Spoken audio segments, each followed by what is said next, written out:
హిందూ వాహిని, బజరంగ్ దళ్, విశ్వ హిందూ పరిషత్ ఏం చేస్తున్నా ఇప్పుడు ఈ రోజుల్లో, అంటే ఇప్పుడు ఈ జూలై మంత్లో కానీ చాలా ప్రోగ్రామ్స్ నడుస్తున్నాయి. అంటే దేని గురించి నడుస్తున్నాయి అన్నవి ప్రోగ్రామ్స్ అంటే మేము కార్యకర్తల సమావేశాలు పెడతాము. కార్యకర్త నిర్మాణం అది 300 సంవత్సరం మొత్తం ఉంటాయి, లేకుంటే ఇప్పుడు ఏమైనా స్పెసిఫిక్ మంత్ అయితే అండి సంవత్సరం మొత్తం ఉంటాయి. ఓకే, నిరంతరం కొత్త నియామకాలు జరుగుతాయండి. కొత్త నియామకాలే జరుగుతాయి. ఎందుకంటే ఈరోజు సామాన్య ప్రజలకు లవ్ జిహాద్ అంటే తెలియదు. అంటే నేను సామాన్య ప్రజలకి వచ్చిన కాబట్టి నేను 2011 జాయిన్ అయినప్పుడు నాకు అది ఏం తెలియదు కాబట్టి నా ముంగట లవ్ జిహాద్ చేస్తున్నటువంటి వ్యక్తులు నేను చూసిన కాబట్టి అప్పుడు అవగాహన లేదు నాకు. ఓకే, ఒక వ్యక్తి జగిత్యాల్లో ఒక అమ్మాయిని తీసుకెళ్ళాడు. నాకు తెలుసు అప్పుడు తీసుకెళ్తున్న విషయం. రెగ్యులర్గా ఆయన కారులో వాళ్ళను అటు తీసుకెళ్ళి వాళ్ళు సినిమాలకు షికార్లకు వెళ్ళి వస్తున్న విషయం నాకు తెలుసు. అప్పుడు నాకు అవగాహన లేదు. ఓకే, అదే అమ్మాయిని పెళ్లి చేసుకొని వచ్చింది కొన్ని రోజుల తర్వాత ఆమె రిలీజ్ వచ్చేసింది మళ్ళీ. ఓకే, ఆ అమ్మాయి తర్వాత మాకు చెప్పడం జరిగింది, ఇది వీళ్ళు లవ్ జిహాద్ చేస్తున్నారు.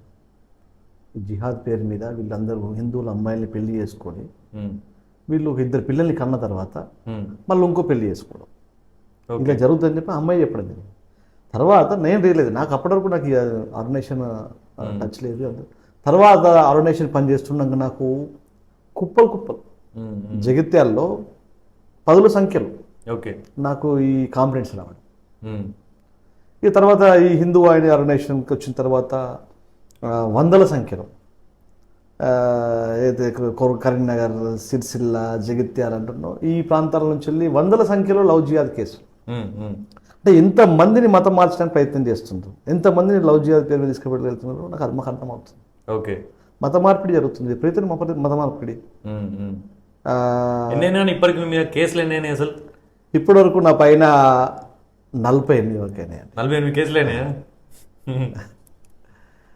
అయితే కేసులే అన్ని నేను నా పర్సనల్ కేసు ఒక్కటి కూడా లేదండి. పర్సనల్గా ఇష్యూ అంటే పర్సనల్గా నాకు సంబంధించి ఏం లేవు. ఎందుకుంటే నేను పని చేయను, వేరే పని చేయను, నేను ఆర్గనైజేషన్ పని చేస్తాను. అన్ని యాక్టివ్ ఉన్నాయి ఇప్పుడు ఇంకా స్టిల్? లేవండి, అయిపోయినాయి, చాలా మటుకు అయిపోయినాయి. కొన్ని ఇంకా కొత్త కూడా కావాలనుకుంటున్నారా? కానీ కావాలనుకో ఎందుకు అనుకుంటా అంటే నేను కావాలనుకుంటున్నా, అయితే నేనేం చేయలేను. ఓకే, సో ఇంకోటి నేను అడగడం మర్చిపోయాను. బక్రీద్ సమయంలో ఒక ముస్లింల ఇంట్లోకి పోయి గోవులు ఉన్నాయా లేవా అని కూడా చెక్ చేసినారంట కదా మీరు? అవును, అది కూడా కేసు అయిందండి. అది కూడా కేసు అయింది. గోవులు ఉన్నాయా అని కాదండి, ఇన్ఫర్మేషన్ ఉంది మాకు. ఓకే, అక్కడ 120 గోవులు ఉన్నాయని చెప్పేసి ఇన్ఫర్మేషన్ ఉంది మాకు. 2015-2016 కరెక్ట్ చేసుకోవాలంటే 2015-2016 బక్రీద్ సమయంలో ముందు రోజు నాకు మన కార్యకర్త అన్న ఇక్కడ రేపటి పోయడానికి చాలా మట్టుకు గోవులు తీసుకొచ్చారు అన్నాక మేము చూడడానికి వెళ్ళినాం. చూడడానికి వెళ్తే అవి కిలా ఉంది కదండి, కళ్ళపల్లి నుంచి వెళ్ళి వస్తున్నాయి. అవి వస్తుంటే మేము అటువైపు వెళ్ళిస్తే కొట్టుకొని వస్తున్నారు. ఇవన్నీ ఎటుపోతున్నాయి అన్న. ఎటుపోతున్నాయి అంటే అది కొట్టుకుపోయానే అడిగిన. ఎటుపోతున్నాయి అంటే కోస్టానికి పోతున్నాయి అన్నాడు. కోస్టానికి పోతున్నాయి అంటే సరే అని చెప్పేసి ఫాలో అయినా. ఎక్కడికి పోతున్నాయి, ఇంట్లోకి పోతున్నాయి చూసాం. మీకు లడ్డు కాజా హోటల్ తెలుసు కదండి, అక్కడ మనకు ఖబరస్థాన్ ఉంటుంది. ఖబరస్థాన్ ఎదురుగానే ఒక ఇల్లు ఉంటుంది. ఆ ఇంట్లో సుమారు 116 గోవులు అందులోకి లోపడిపోయినాయి. మేము ఫాలో చేసినాము, చూసినాము.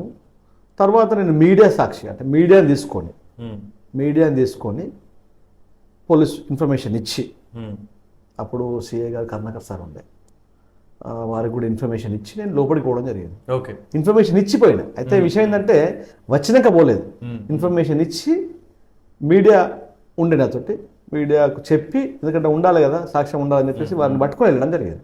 ఓకే, పట్టుకొని వెళ్ళిన తర్వాత అప్పుడు రామ్ నాయక్ రామ్ నాయక్ గారు, ఆరిఫ్ అలీ ఖాన్ సార్ ఇప్పుడు ఉన్నారు కదా మన సిఐ గారు, వారు అప్పుడు ఎస్ఐ ఉండేవారు. వారు అందరూ వచ్చారు, లోపలికి వచ్చారు. వాళ్ళు సుమారు ముస్లిమ్స్ ఒక 1000 మంది వచ్చారండి. ఓకే, నేను ఒక 5 కార్యకర్తలు లోపల ఉన్నాం. అవన్నీ అప్పచెప్పినాము, అవన్నీ గోశాలకు తరలించమని చెప్పినాము. 119 మేము లోపల ఉన్నాము. దానికోసం వెళ్ళడం జరిగింది. అంటే మీరు కాకుండా డైరెక్ట్ పోలీసు వాళ్ళకి చెప్తే సాల్వ్ కదా అన్న? కాదండి, ఇది ఆ. చాలా చెప్పాను. అంటే మీరు పోయే వరకల్లా మళ్ళీ అక్కడ గొడవలు అయిపోతాయి కదా, పోలీసు వాళ్ళకి చెప్పి వాళ్ళ త్రూ రావాలి కదా. మా లక్ష్యమే ఆ 116ని కాపాడడం. ఉమ్. 116 గోవులను ఎట్లనే కాపాడాలి.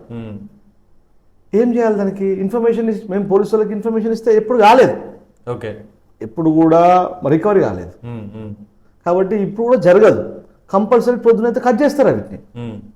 116 గోవులను కట్ చేస్తే పొద్దున్నే. కాపాడినారా లేకుంటే ఏమైనా? అవి గోశాలకు వచ్చేసినాయి, వచ్చేసినాయి అన్ని గోశాలకు వచ్చేసినాయి. అని 116.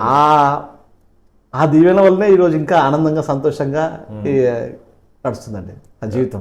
ఓకే, ఇప్పటికీ మీరు ఎన్ని గోవులను రక్షించినారు? నేను సుమారుగా 116, 54, 193, 197 ఈ మధ్యలో 10, 5 అన్ని కలిపితే సుమారు 500 పైన, 600 మధ్యలో నేను సుమారు కాపాడడం జరిగింది ఇప్పటివరకు అయితే. అవన్నీ అన్నింటిని కూడా మన తాటిపల్లి సురభి గోశాలకు పంపడం జరుగుతుండే. అక్కడి నుండి రైతులకు డిస్ట్రిబ్యూట్ చేస్తుండే. రైతులు ఎవరైతే మనకు తెలిసినటువంటి రైతులు అంటే ఖచ్చితంగా వీళ్ళు వ్యవసాయానికే వాడతారు, ఖచ్చితంగా వాళ్ళకు ఇంట్లోకే వాడతారు అనేటువంటి వాళ్ళకు మేము ఫోటో తీసుకొని, ఆధార్ కార్డు తీసుకొని, వాళ్ళ నెంబర్స్ తీసుకొని, వాళ్ళ కాంటాక్ట్లో వండుకుంటూ వాళ్ళకు మేము ఇవ్వడం జరిగింది. ఓకే, సో దానివల్ల మరి మీకు జరిగిన లాభం ఏంటైనా? ధర్మరక్షణ జరిగింది, గోరక్షణ జరిగింది. దానివల్లనే ఈరోజు నేను ఇంత మంచిగా ఉన్నా, ఇంత ఆరోగ్యంగా ఉన్నా.